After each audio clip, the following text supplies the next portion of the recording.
Donc bonjour, aujourd'hui je vais vous montrer un petit peu les capacités de photométrie avec Cyril. Donc on va faire de la photométrie d'exoplanètes avec une version de Cyril qui est la version actuellement en développement, mais normalement la 1.2 actuellement disponible peut faire à peu près tout ce que je vais montrer ici.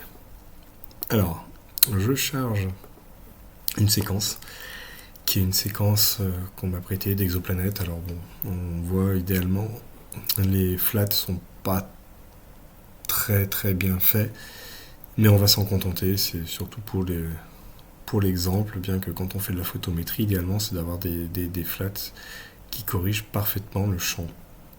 Alors, on a une image ici, une séquence. Si j'ouvre la fenêtre de séquence, on voit qu'on a plein d'images. Et ce qu'on va essayer de faire, c'est de faire la photométrie d'une étoile qu'on trouve ici et qui abrite une exoplanète.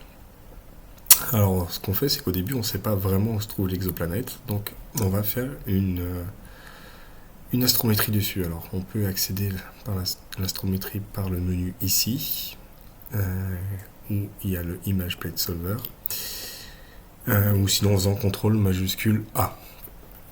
Je sais que l'exoplanète qui a été faite, c'est HATP51, donc je la recherche. Je fais attention que ça soit bien décoché, on ne veut pas retourner l'image, mais par défaut c'est décoché quand on ouvre une séquence. Mais je ne veux pas retourner l'image quand l'astrométrie sera faite. Voilà, l'astrométrie est faite. Alors, ce qu'on veut peut-être vouloir, c'est afficher où est la planète. Alors pour ça, il faut la chercher d'abord. Donc on cherche l'objet HATP51. J'appuie sur Entrée. Et voilà, nous avons ici, vous voyez, ça m'a allumé les annotations et on a l'étoile qui se trouve ici. Donc c'est sur cette étoile qu'on va travailler. Alors ce que je viens de faire, c'est même pas obligatoire, enfin l'astrométrie ici, mais trouver l'étoile ici, c'est pas obligatoire de le faire, c'est pour que ça soit mis en visuel, mais Cyril va être capable de le faire tout seul.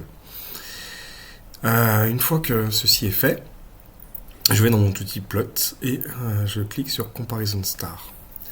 Donc je remets ici le nom de l'étoile qu'on veut étudier, donc HATP51. Je clique là-dessus pour prendre des étoiles de référence qui se trouvent pas trop loin de mon étoile variable ici, parce que bon, comme les flats sont pas terribles, autant rester pas trop loin. Je cherche dans le catalogue APAS et j'appuie sur OK. Voilà, il m'a créé un fichier qui s'appelle ici, là, HATP Cyril Stat List. Là, je peux fermer ça et j'ai plus qu'à aller retourner dans Plot et de faire le Nina Exoplanète, parce que ça nous a sorti un fichier qui est du même style que Nina, c'est pour ça que ça s'appelle comme ça. Et je vais le chercher, le voilà. Il se trouve ici, donc dans mon dossier, tout simplement dans le dossier où j'étais, où il y a mes images. Je le charge et j'appuie sur OK. Et là, vous voyez que la photométrie va se faire toute seule, assez rapidement d'ailleurs, en prenant les bonnes étoiles de référence.